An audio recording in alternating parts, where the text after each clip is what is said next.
Okay, y'all. I was gonna wait until my mic got fixed, but I feel like I should go ahead and talk about it because the iron is fresh and it's hot. So, that said, I want to jump into the reason I left my 9 to 5 with no plan, no savings, just me and God and a support system. Well, Street Wonder.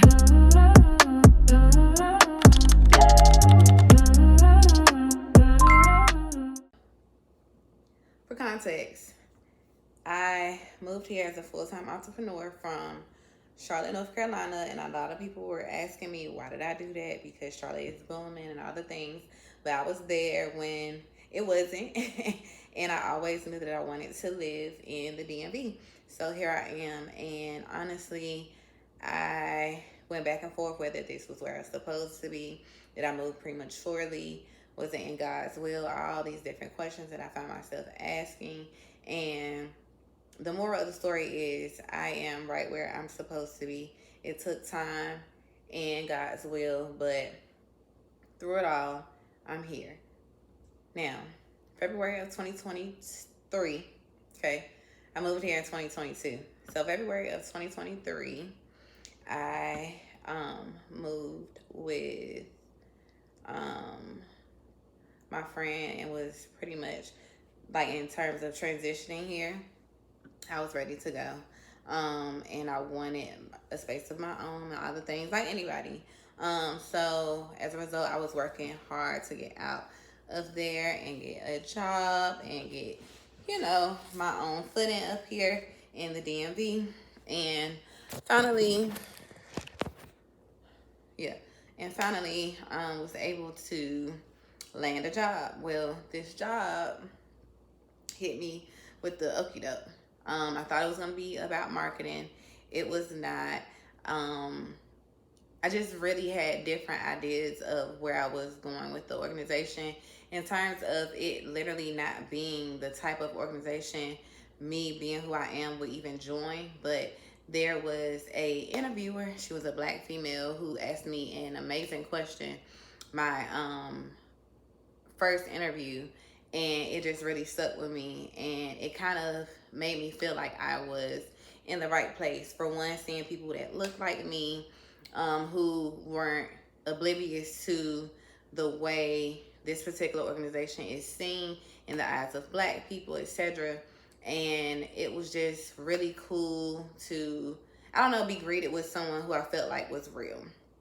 Fast forward, I'm learning the job, dealing with a whole bunch of petty stuff with different people that I came in contact with along the way. Got grown people telling on me to my manager, just ridiculousness, stuff that I didn't think I would have to deal with at this big adult age, at this type of organization, in this type of space. So, dealt with that, overcame that. Then I am getting reviewed for my annual review. This type of organization, they don't see 5. So there's a 5-point scale. You can't get a 5. It's this unspoken rule there, their culture. If you get a 4, you should be content. So I'm grading myself like normal. This isn't my first time or my first rodeo at a professional job, and I think that's the problem. A lot of people that work there are fresh out of college, they're interns, and that organization is oftentimes their first introduction to corporate, which is unfortunate. However, you're being told you can't rate yourself on a 5-point scale with a 5. If you get a few 4s, you should be astonished at yourself because that's a big deal. Mind you, I was running this program. The manager I was under was allowing me to run the program end to end because she trusted me and understood my abilities and my talents and wanted me to run free with that. So as a result, I started contributing to the program. I felt heard, etc. Fast forward, I'm feeling burnt out. I got a colleague who's alongside me who is also trying to get a promotion. He finally gets a promotion, and for context, he is a white male. He finally gets a promotion because my manager pushed really hard for him to get it, and he finally gets it. Boom. Well, fast forward, we are under new leadership. My colleague is now looking for other opportunities. He advises that he is looking for opportunities. He gets a raise and gets asked to stay. During this time, I am now due for some kind of recognition in terms of a promotion. I've proven myself, done my due diligence, in addition to having the degree that nobody else has in leadership studies, literally. Okay, cool. Get a raise. The raise is lousy, but it's just like, okay, girl. And I come from a place where I got bonuses, so this was already an adjustment. Got a little token, if you will, to our department, and the VP decides that he's going to donate it to a organization that I wouldn't have donated my money to. So, okay, cool. Everybody's supposed to be fine with that because it's a greater cause. Didn't appreciate that at all, but I'm learning the culture. Not to mention the lady that I interviewed with that I felt kind of made me feel like, okay, I'm going to be seen. I'm going to be represented. She was gone by the time I got hired. So, moving along. From there, I get into a situation with a very messy colleague. He's a liar, pathological liar, and ends up getting my coworker and I mixed up in some mess that he brought to us. Well, we speak to HR, said something to her in confidence, thinking that it would be in confidence, realized this organization, the HR department, is not for you. While I understand HR is also supposed to be on behalf of the company, they're supposed to support in terms of being a liaison, the voice of the people. And at this particular organization, your word, your words, your confidence, in trusting them, it wasn't a thing. And the crazy part is that I had heard this from someone, and I was like, no, that's not true. I found it to be very true. And if you cannot trust your HR department, who can you trust? Now, the other issue with this is the HR department is also spearheaded by the problem, in my opinion. So, the problem, being over HR, who he is becomes a fabric or the fabric of the organization, and then essentially is the culture. So that looks like people yelling at people, talking to them crazy. And again, regardless of the fact that a lot of these kids come from college, I'm grown as I don't know what. I'm going to try my best to keep it PG. I'm grown. And I'm not going to let nobody talk to me crazy, and specifically not a white male. Not doing it. So that said, got in a situation where the problem is what we're going to call him. Called myself and my colleague in with this messy man. The other person involved, he did not bring in the meeting, which was a problem. But at that point, that's my second issue with this organization, because they're messy, they don't support their people, and they overlook them. There's a weird culture in terms of, oh, you can't be but so good. And that goes back to the 5-point scale, but no one can do a 5. Cool. So fast forward, my colleague stays, right, because he got his new position. For the longest, none of the work he was doing was different. Just this new title, right? In terms of if he got extra money, for sure. I'm not sure if when the raise actually kicked in, but I will say by the time he left again, or decided to put in another 2 weeks notice, and he actually left, he was being presented with a raise. And that same raise I was not afforded, because it was some case study, some study that they do around the DMV, trying to make sure that they are competitive with the other organizations. And somehow my role, I was getting paid the right amount. I'm gonna tell y'all like this. The lifestyle I have, I can barely afford it, or could, because I'm no longer there, could barely afford it with the pay that they were paying. Myself and many others included. There were a lot of people who had roommates and all the things, and again, younger than me. At this big age of 36, I had no interest in staying with someone working this ridiculous type of job where it's very demanding, traveling at least once a week, staying in some hotel they trying to tell you where you can and can't stay, but you away from your home for a whole week, and it's places that you wouldn't even stay with your own money. And then I can't afford my lifestyle. Okay, cool. So I end up getting under new leadership the last few months. And that really, to me, was like the true deciding factor of my tenure at this organization. But let's back up a bit. So from the situation with the messy colleague, there was another situation. And that situation was, there was something going on, and there was a message sent out through Teams. I just think that a true organization, a real organization, would not send something that was case sensitive, or time sensitive rather, through Teams. If it was something that was very important, it would have been sent through email. And if it was really that important, on both outlets. But to decide that there's a penalty in terms of what people respond to, mind you, this is the type of Teams group, if you will, or channel, if you will, that has everything from, oh, so-and-so got married, to something important. So spare me if I don't really entertain the foolery and I don't be in that chat all the time. So basically, people who didn't like look at the Teams message got like reprimanded and called to the office and asked why they didn't respond to the email. How old are we? So that pissed me off, because again, this is a culture thing at this point, and more like, who are y'all talking to, right? So my manager tried to coach me, like, okay, Don, like, just go in there. And it was just a lot of coaching that had to be done, because I just wasn't with how these people think they could just talk to you any kind of way for these little pennies that y'all giving people.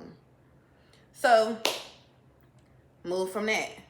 Now they've decided they want to put a dog in the workstation. Everybody who knows me knows I don't do animals. It's bad enough you can't even walk down the hall at your apartment complex without an animal bombarding you or getting in the elevator with you. So you mean to tell me now I'm going to work a job that I applied to that never had a dog, that now has a dog, and my life has to be shifted dramatically around this animal that you guys are deciding to put in here without any kind of like consideration of people that don't do animals?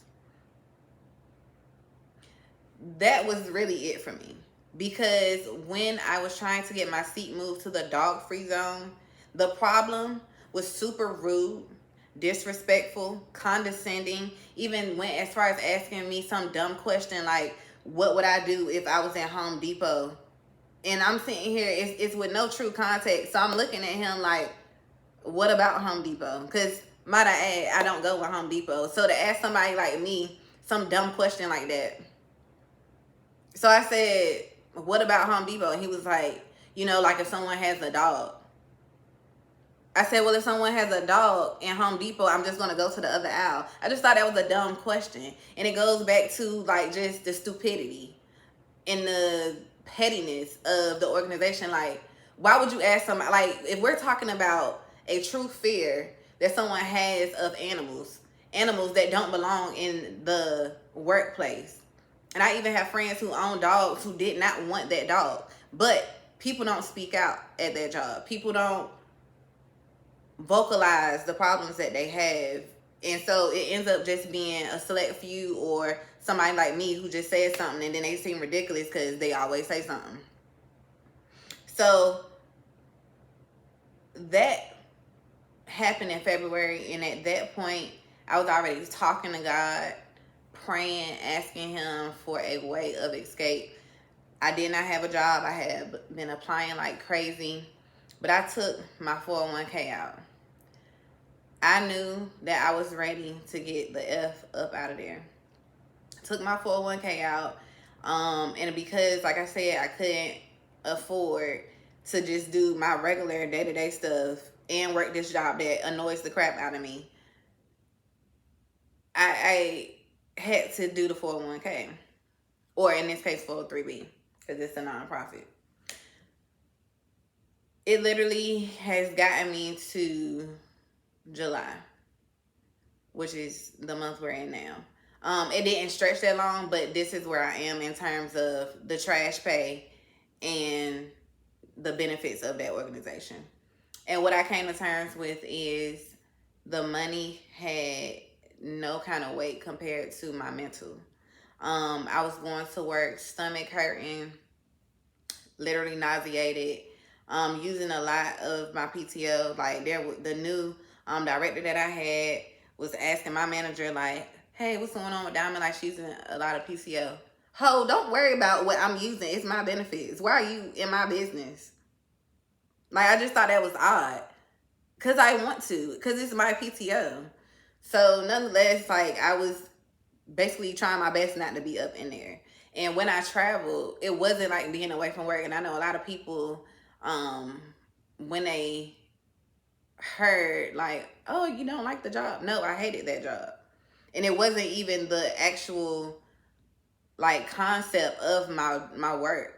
It was the people that I had to deal with and the culture and the unnecessary precautions that they took for no reason, yet being so dated and nowhere near being innovative. Like, they worry and consume themselves with so many of the wrong things that they're trapped in a time capsule, and hopefully someone will come and rescue them and deliver them from the 20th or 19th century. All of that to bring me to current.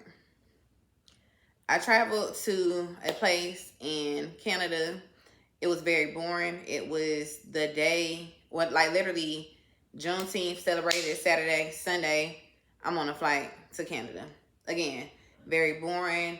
The food was good, but I was not represented at all. For a whole 2 days, I did not see anybody that looked like me. In this climate that we're in, I don't care if I'm in Canada, I don't play like that. So I'm sitting here like, where is the black people? And I'm saying it to the people that I'm with, like, and these aren't black people, but they're aware. So I was like, I don't see nobody that look like me. Like, this is interesting. So I made a post around it being a lack of black people in the area that I was in.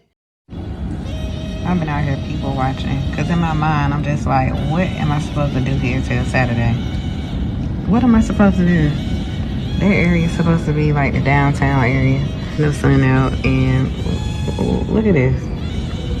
I left sun and hot weather for this. I've been out here. And about 2 to 3 weeks passed, I see this assistant director that I have now, this new lady, on my TikTok. Block, cause what are you doing over here? And then I saw this dude that runs social media. Block, ho, what are you doing over here? So then the next day I go to work and basically am put on admin leave. And then the conversation is, oh, it's paid. And then when I looked at the memo, it said it's not basically a disciplinary action. So you placed me on leave. You sent an HR person in there that had no context of the video. You had my direct report who had not seen the video. So at this point, you're asking me to take something down, but the person who knows what's going on isn't in the room. There's no ETA of when they expect a phone call or anything. So at this point, y'all effing playing with me. Y'all think this is a game. Like, you're not the superior. You're not the creme de la creme. This is literally one of the worst organizations I ever worked at. Stop playing with me.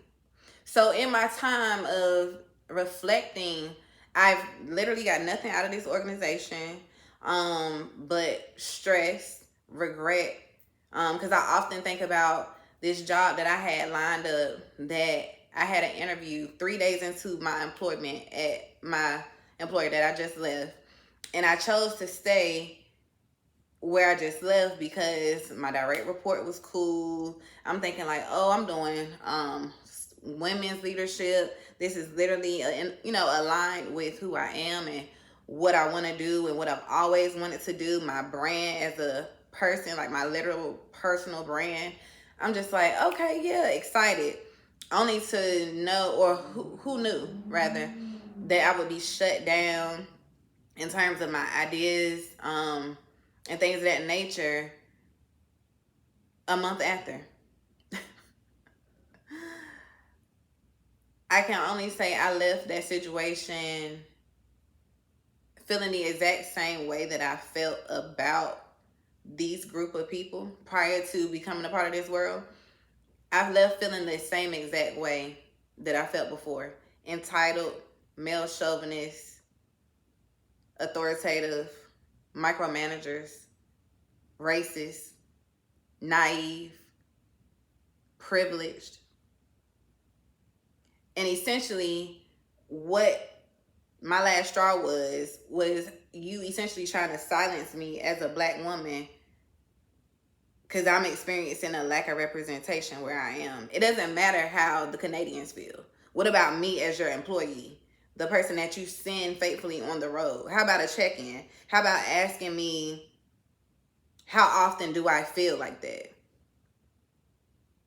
But that wasn't a conversation because they really didn't care. So for me, I'm at a crossroads where I'm literally trying to figure out, like, is corporate even for me?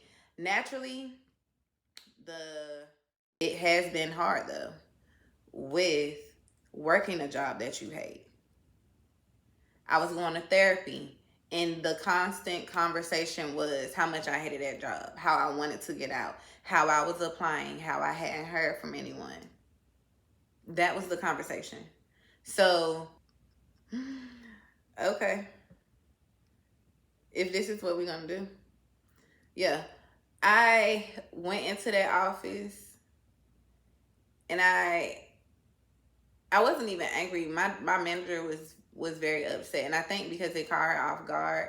And for me, because I noticed that dummy was on my page, and then dummy number 2 was on my Instagram, I'm just like, something's up. I'm always on my toes. Always on my toes. And I know that I had told myself this is going to be my last year at this toxic work environment that, again, was not even paying my bills. I decided last Wednesday, peace hoes. And God has really been providing. In terms of my business, because again, I moved here as an entrepreneur. I wanted to come here and thrive as an entrepreneur, but this area is so expensive. I had no community here. It was honestly just me. And then I met my ex soon after. And then, he became my support system. But now we're not together. So it's very much so been like me and the support of my mom, and then my best friend constantly being in my corner. But yeah, this has been very interesting, to say the least. And it could a lot of times feel like, are you sure you're supposed to be here though? But all in all, this is God's plan. I've gotten clients out of nowhere, both styling, photography, hair, makeup, all the things that I do. I decided that I was way too talented to let some privileged white people try to tell me what to do. It was no way that I'm about to keep letting y'all play in my face. And ultimately, this video is to document my process, because now this is me going back to full-time entrepreneurship, not really knowing if this is going to be a full-time, like a stint of being an entrepreneur, or if this is just me doing my thing in the meantime while I find the next thing. But what I am going to say is I'm trusting God. And if you've gotten this far in the video, what you should get from this is, if you're in a space where a job is playing with you, whether it be in terms of money or just respect, it's literally not worth it if it's impacting how you feel. Like, I know the boomers and all the things, like even talking to my mom, she's like, I literally cannot believe that I'm telling you that you have no other option. But babes, it was no other option for me. And the truth was, I was under investigation and all of these dumb things and ridiculous measures around this. Ultimately, when you don't feel supported and you're not being compensated, it's a no-brainer. When they talking to you crazy and you're miserable. So I'll say, don't be like me and think about it too long. Because there's no heart attack, panic attack, anxiety medicine worth your peace. Now, what I am currently doing is, like I said, doing all of those things in addition to Amazon Flex. I also signed up for VHO and am looking into being a medical, what do they call it, courier or whatever, carrier? I don't know. But the money is going to be made and the flexibility is going to be there and my creativity is going to be there. And I'm going to be fine because I'm God's child. And this is literally proof of being God's child. It was super duper duper duper duper hard the last time I was an entrepreneur, to where it was scary to consider doing it again, because there is nothing like knowing you're going to get your check. There's nothing like knowing them benefits going to hit, knowing you're getting that match. But there is nothing like knowing you are being respected by yourself. I respect me because I employ myself now.